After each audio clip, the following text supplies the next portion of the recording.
SCADA complete plant and इसके various sections का layout होता है। वेरियस पैरामीटर्स स्काडा पर शो किए जाते हैं और स्काडा के द्वारा कंट्रोलिंग भी की जाती है।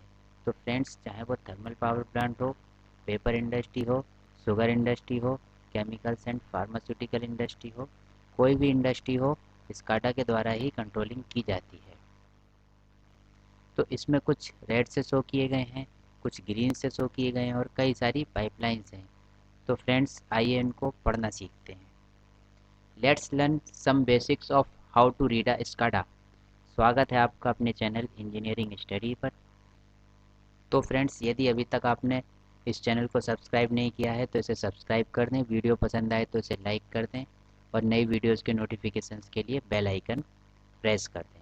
और यदि आपको स्काडा पढ़ना सीखना है तो इस वीडियो में अंत तक बने रहें। तो चलिए फ्रेंड्स, शुरू करते हैं। तो ये टरबाइन कंट्रोल ऑयल सिस्टम का स्काडा समझाया गया है यहाँ पर, इसको पढ़ना सीखते हैं। देखिए फ्रेंड्स, जो एरोज होती हैं वो डायरेक्शन ऑफ फ्लो को शो करती हैं। डायरेक्शन ऑफ फ्लो मतलब किस डायरेक्शन में फ्लो हो रहा है। तो यहाँ से देखिए आप, फ्रॉम ल्यूवाइल सिस्टम्स, तो ल्यूवाइल सिस्टम से ये लाइन आई है। ल्यूवाइल सिस्टम से लाइन आने के बाद में दो पंप लगे हुए हैं, एक ग्रीन से शो हो रहा है और एक रेड से शो हो रहा है। ग्रीन का मतलब नॉर्मली मोटर ऑन होता है, तो ग्रीन का मतलब ये मोटर ऑन है और रेड का मतलब नॉर्मली मोटर ऑफ होता है। तो इसमें ये वाली मोटर, ऊपर वाली जो मोटर है वो ऑन है, नीचे वाली मोटर ऑफ है। इसके आगे जैसे आप चलेंगे तो यहाँ पर control oil pressure low switch लगा हुआ है। इसका मतलब यहाँ पर एक प्रेशर स्विच लगा हुआ है जो कंट्रोल ऑयल लो प्रेशर के लिए अलार्म देता है। ये आगे जब हम चलते हैं तो एलपी ट्रिप एसओबी लगी हुई है जो क्लोज पोजीशन में है। यहाँ आप चलेंगे तो ये सर्वो ब्लॉक है, उसके बाद एक्चुएटर है। एक्चुएटर के बाद ये लाइन थ्रोटल वाल्व में गई है। थ्रोटल वाल्व से ये दो जगह बट गई है, एक ये ईएसवी में मतलब ईएसवी में गई है, इमरजेंसी स्टॉप वाल्व, और दूसरी लाइन स्टीम टरबाइन के लिए चली गई है।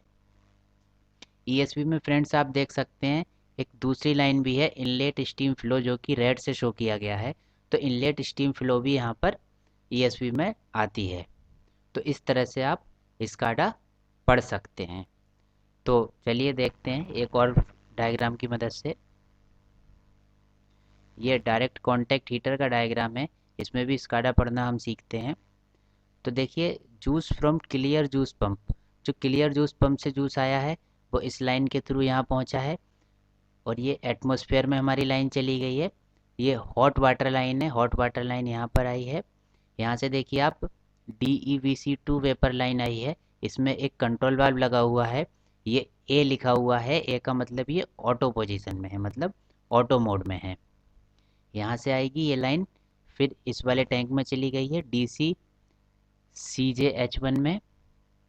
यहाँ पर आप देख लीजिए, इसमें सेट पॉइंट है, प्रोसेस वेरिएबल है और मीजर्ड वेरिएबल है। मीजर्ड वेरिएबल का मतलब कंट्रोल वेरिएबल। तो सेट पॉइंट यहाँ पर 99 डिग्री सेल्सियस दिया गया है और प्रोसेस वेरिएबल यहाँ कितना चल रहा है, 96.9 डिग्री। और मीजर्ड वेरिएबल कितना है, मतलब कंट्रोल वाल्व की पोजीशन कितनी है, 90%। 90% कंट्रोल वाल्व ओपन है। तो यहाँ से आप आसानी से पता कर सकते हैं कि कितना कंट्रोल वाल्व इस समय खुला हुआ है। इसी तरह से दूसरी लाइन में देख सकते हैं आप, एस के वेपर से लाइन आई है। एस के वेपर में CJH2 आउटलेट टेम्परेचर वाल्व लगा हुआ है, कंट्रोल वाल्व, जो कि ऑटो मोड में है। यहाँ सेट पॉइंट 110 है, प्रोसेस वेरिएबल भी इसका 110 ही चल रहा है इस समय। और मीजर्ड वेरिएबल मतलब कि कंट्रोल वेरिएबल जिसे हम कह सकते हैं, या सिंपल शब्द में अगर आप कहें, सिंपल वर्ड्स में आप कहें, तो इसका मतलब ये है कि कंट्रोल वाल्व की कितनी पोजीशन है। तो कंट्रोल वाल्व 47% खुला हुआ है। तो यहाँ से लाइन इधर चली गई इस वाले टैंक में। तो इस तरह से आप देख सकते हैं, ए का मतलब है PID कंट्रोलर ऑटो मोड में है। तो यहाँ से इस स्काडा को आसानी से समझ सकते हैं। इधर की तरफ चलते हैं। सल्फाइटेड जूस हीटर है यहाँ पर। सल्फाइटेड जूस हीटर में ये steam from third vapour outlet, मतलब थर्ड वेपर आउटलेट से स्टीम आई है। थर्ड वेपर आउटलेट के बाद ये स्टीम DCCJH2 में चली गई है। यहाँ पर सेलेक्ट करने के लिए दिया गया है, थर्ड वेपर कंट्रोल वाल्व को सेलेक्ट करना है कि सेकंड वेपर कंट्रोल वाल्व को सेलेक्ट करना है। यदि हम थर्ड वेपर कंट्रोल वाल्व को सेलेक्ट करेंगे तो इसका मतलब ये वाला कंट्रोल वाल लाइन में होगा। अगर हम इस नीचे वाले पे सेलेक्ट करेंगे सेकंड वेपर कंट्रोल वाल में, तो ये वाला कंट्रोल वाल लाइन में आ जाएगा। तो इसको आप सेलेक्ट करके कोई सा भी कंट्रोल वाल लाइन में ले सकते हैं। तो फ्रेंड्स, इससे पहले हमने स्काडा की एक वीडियो और बनाई है, उसका लिंक भी मैं आपको डिस्क्रिप्शन में प्रोवाइड कर दूंगा, तो उससे भी आपको काफ़ी हेल्प मिल जाएगी स्काडा को समझने में। तो यहाँ से देख सकते हैं आप steam from DEVC to vapour outlet, यहाँ से भी ये इसमें CJH3DCH में गई हुई है लाइन। तो यहाँ पर भी आप सिलेक्शन ले सकते हैं, सेकंड वेपर कंट्रोल वाल्व को लाइन में लेना है या फर्स्ट वेपर कंट्रोल वाल्व को लाइन में लेना है। तो यहाँ पर first vapour control valve line में है, तो फर्स्ट वेपर कंट्रोल वाल्व का सेट पॉइंट 103 है, प्रोसेस वेरिएबल भी इसका 103 है, और इसका मीजर्ड वेरिएबल मतलब कि इसका जो कंट्रोल वेरिएबल है वो 31 है। इसका मतलब कंट्रोल वाल्व 31% खुला हुआ है। ठीक है। पीवी को हम प्रोसेस वेरिएबल या प्रेजेंट वैल्यू भी कह सकते हैं कि इतनी इस समय इसमें वैल्यू चल रही है। M means PID controller manual mode में है। तो फ्रेंड्स, एक और फिगर की मदद से इसको समझते हैं। ये थर्मल पावर प्लांट में बॉयलर का डायग्राम है, तो बॉयलर का स्काडा हम समझते हैं। तो देखिए फ्रेंड्स, जो लोग थर्मल पावर प्लांट में काम करते हैं उनके लिए बहुत इंपॉर्टेंट डायग्राम है, और जो लोग थर्मल पावर प्लांट में काम नहीं करते हैं उन्हें भी स्काडा समझने में काफ़ी हेल्प इससे मिल सकती है। क्योंकि इसमें क्या है, देखिए कुछ ग्रीन लाइंस दिखाई गई हैं और यहाँ पर ये रेड लाइंस शो हो रही हैं। तो ग्रीन लाइन का मतलब वाटर लाइन से है और रेड लाइन का मतलब स्टीम लाइन से है। देखिए ये DM टैंक से आई है ये लाइन, यहाँ पर DM टैंक के ट्रांसफ़र पंप से होती हुई, TP का मतलब ट्रांसफ़र पंप, ट्रांसफ़र पंप से ये लेवल कंट्रोल वाल्व लगा हुआ है, मतलब LCV का मतलब होता है level control valve. Level control valve के थ्रू ये लाइन डीरेटर टैंक में चली गई है, जिससे इसका लेवल मेंटेन होगा। डीरेटर टैंक में एक लाइन और आई है from PRDS, pressure reducing D super heating. तो यहाँ से प्रेशर कंट्रोल वाल्व इसमें लगा हुआ है PCV, तो इससे इसका प्रेशर मेंटेन होगा डीएरेटर का।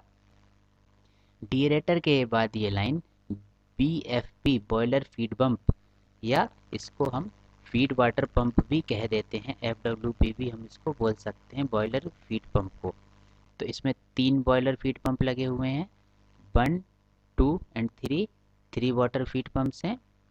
3 वाटर फीड पंप के बाद ये लाइन ये कंट्रोल वाल्व से होते हुए, जो ये फ्लो कंट्रोल वाल्व है, एक्चुअली ये लेवल कंट्रोल वाल्व भी बोल सकते हैं हम इसको। जो ड्रम लेवल कंट्रोल वाल्व होता है, ये कंट्रोल वाल्व लगे हुए हैं। तो ड्रम लेवल कंट्रोल वाल्व यहाँ पर लगा हुआ है, ये ड्रम लेवल को मेंटेन करेगा यहाँ से कंट्रोल वाल्व।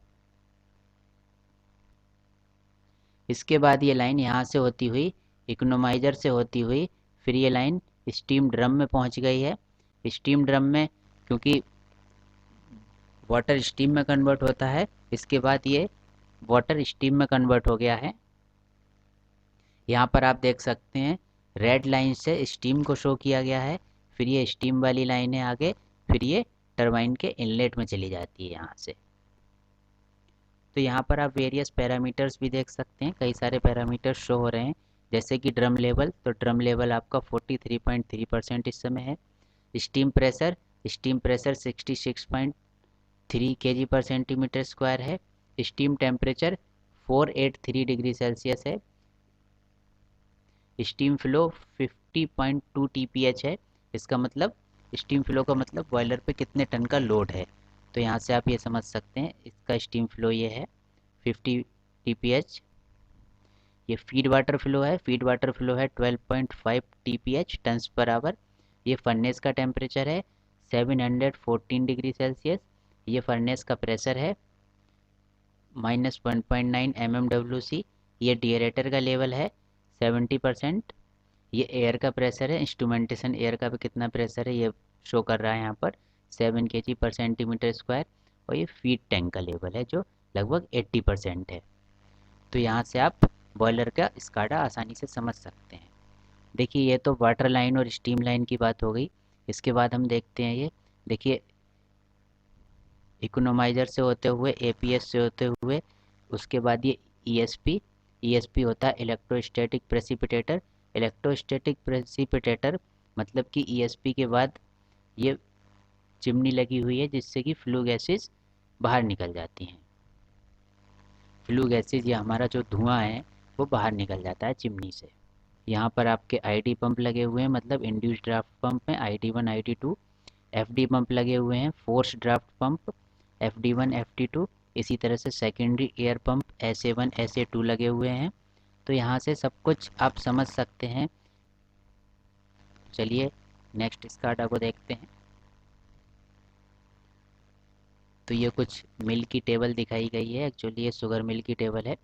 तो यहाँ पर 5 मिल्स दिखाई गई हैं, मिल 1 मिल 2 मिल 3 मिल 4 एंड मिल 5। तो यहाँ पर नीचे कंट्रोल वाल्व भी दिखाए गए हैं, जैसे मैसरेशन फ्लो पंप का कंट्रोल वाल्व है, मतलब इसको सेट करके हम मैसरेशन फ्लो पंप के RPM कम ज़्यादा कर सकते हैं। मैसरेशन फ्लो कंट्रोल वाल्व है, मैसरेशन फ्लो CV2, मतलब 2 कंट्रोल वाल्व हैं। मैसरेशन फ्लो CV1 और CV2 मैसरेशन लेवल का कंट्रोल वाल्व है, मैसरेशन टेम्परेचर का कंट्रोल वाल्व है, और जूस फ्लो के लिए कंट्रोल वाल्व है। जूस फ्लो के लिए कंट्रोल वाल्व का मतलब ये हुआ कि जूस फ्लो के लिए पंप लगे रहते हैं, उसमें हम जैसे ही सेट पॉइंट्स देते हैं तो ये कैसे काम करता है। जूस फ्लो का कंट्रोल वाल्व ऐसे काम करता है कि पंप के RPM कम या ज़्यादा हो जाते हैं जूस फ्लो कम या ज़्यादा करने के लिए। यहाँ पे आप सिलेक्शन ले सकते हैं कि मिल 4 को लाइन में लेना है कि मिल 3 को लाइन में लेना है। ये इम्बिबिशन वाटर होता है कि मिल 4 पर लगाना है कि हमें मिल 3 पर लगाना है। तो इस समय मिल 4 पर सेलेक्टेड है, इसलिए इसमें ग्रीन शो हो रहा है। यहाँ पे मिल 1 इनलाइन है कि मिल 2 इनलाइन है। तो मिल 1 इनलाइन है तो ग्रीन से शो हो रहा है, और यहाँ लिखा हुआ भी है मिल 1 इनलाइन। इसी तरह से और बाकी लोड टेबल भी हैं, कई मोटर्स की लोड टेबल यहाँ पे आप देख सकते हैं। इसके अलावा ये सूट का लेबल यहाँ पर हर मिल का अलग अलग शो हो रहा है, तो ये भी आप इसमें देख सकते हैं। इसके अलावा जूस फ्लो कितना चल रहा है इस समय करंट, वाटर फ्लो कितना चल रहा है करंट, और ये टोटलाइज़र है, मतलब अब तक कितना टोटल हो चुका है। ये टोटलाइज़र हम रीसेट करते रहते हैं टाइम टू टाइम। तो यहाँ पर और अदर पैरामीटर्स भी देख सकते हैं, जैसे कूलिंग वाटर प्रेशर कितना चल रहा है, कोल्ड वाटर टैंक का लेवल कितना है, हॉट वाटर टैंक क्या है, श्रेडर ऑयल प्रेशर क्या है, और बाकी सब आप देख सकते हैं यहाँ से। तो फ्रेंड्स ये थी हमारी वीडियो। Thanks for watching. उम्मीद है कि आपको पसंद आई होगी। अगर ये वीडियो आपको पसंद आई हो तो इसे लाइक करें, अपने फ्रेंड्स के साथ शेयर करें, हमारे चैनल को सब्सक्राइब करें और बेल आइकन को प्रेस कर दें। Thanks for watching.